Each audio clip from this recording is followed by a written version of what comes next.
Hey guys, thanks for joining me for Silhouette Sunday.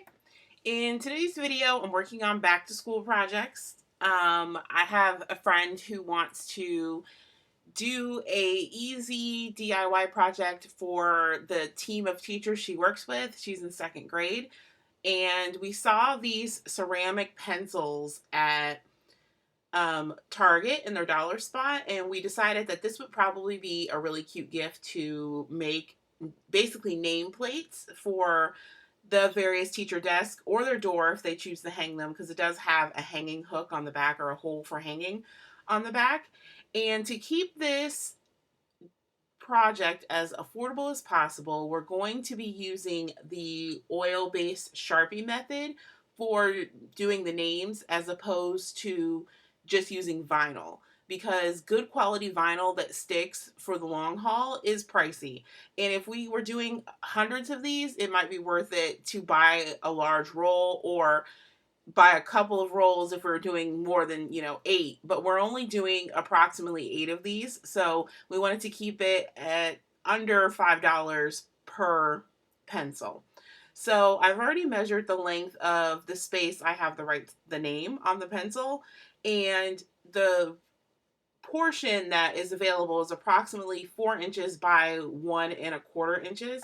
So I'm going to go ahead and draw a box on my cutting mat, and this is just so I have a rough estimate of the size I'm working with. So I'm going to draw it roughly to shape here, and then I'm going to click it to select it and actually measure it or scale it exactly to the measurement I need. So I know it is 4 inches by 1.25 inches, and anything I type needs to fit in this box. And the pencil that we're making today is for Miss Dilks. So I'm going to go ahead and type her name. Now I can already see that it doesn't really fit in this space, so I'm going to go ahead and shrink it, although I may be changing the size and the capitalization depending on the font. And to get this back so that I have a cursor, I've double clicked it so that I see this green box, and I'm going to select all of the text and highlight it just like I would like in a word processing program like Microsoft Word. And I'm going to change the font to one of the Lettering Delight fonts, and I'm thinking I might try this LD Typeset.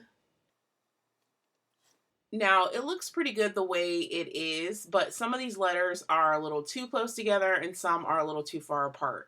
So to fix that, I can either move the letters individually on their own by ungrouping, or I can use this character spacing option. But because I don't want to change all of the letters in the same manner, I'm going to opt to just ungroup this and move them separately. So with it selected, I'm going to right click, go to ungroup, and now I can move each one of the letters independently.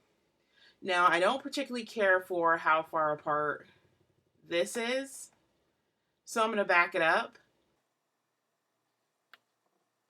And right now this K and this S are too close together, or this L and this K, excuse me, is too close together, so I'm going to go ahead and separate it.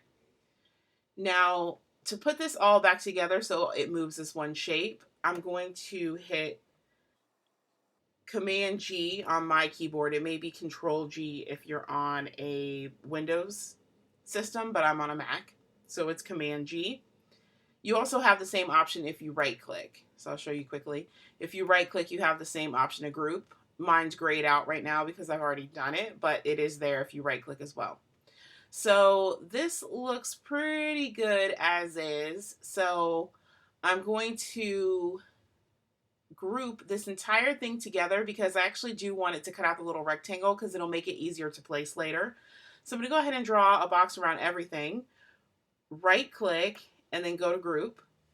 And I'm going to be cutting this out of vinyl. Here is my design cut out of the vinyl, like I mentioned previously when we were looking at the on-screen portion. And this is just some cheap dollar store vinyl. So it doesn't have a lot of sticking power, but it's going to last long enough to create a stencil for us. So I'm going to go ahead and pull out the letters and leave the background because that's what's going to be our stencil portion.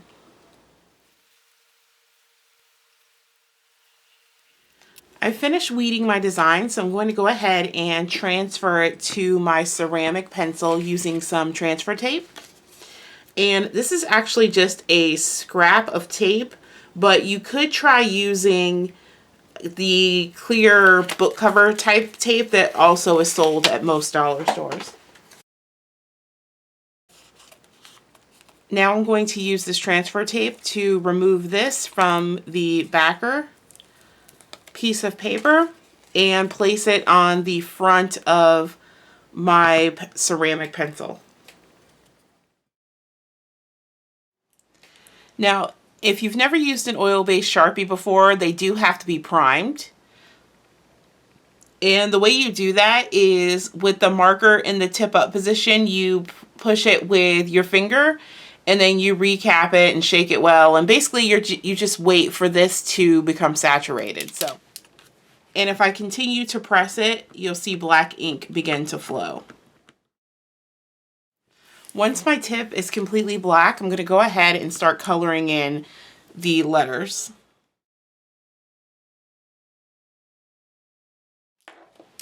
My design is colored in, and I'm going to remove this vinyl that acted as my stencil. And I'm going to have to use a tool to get the center of that D out, but I don't want to scratch up my ceramic, so I'm going to do it very carefully. And now I'm going to take this and place it inside my oven to cure. Now I've gone ahead and I've removed the label that was on the back because I don't want that to stay permanently attached to the back of the pencil. And it's also not a good idea to put paper in the oven unless there's a cupcake in it. So I'm going to place this inside my oven and I'm going to start with it cold on a cookie sheet and preheat the oven with this inside. Once the oven is preheated, I'm going to leave it for 30 minutes, and then I'm also going to let this fully cool in the oven. So it's going to take approximately an hour worth of time by the time the oven preheats, bakes for 30 minutes, and then cools all the way down. And I'm going to set the oven to 425 degrees. Here is my ceramic pencil fresh from the oven, and you can see that the stenciling for the name has set. Because if I run my fingers over it, or my finger, it won't come off. And that's it. So let me know if you guys have any questions down in the comment section. And a list of the supplies that I use that are available online will be linked in the description box down below. Thanks for watching.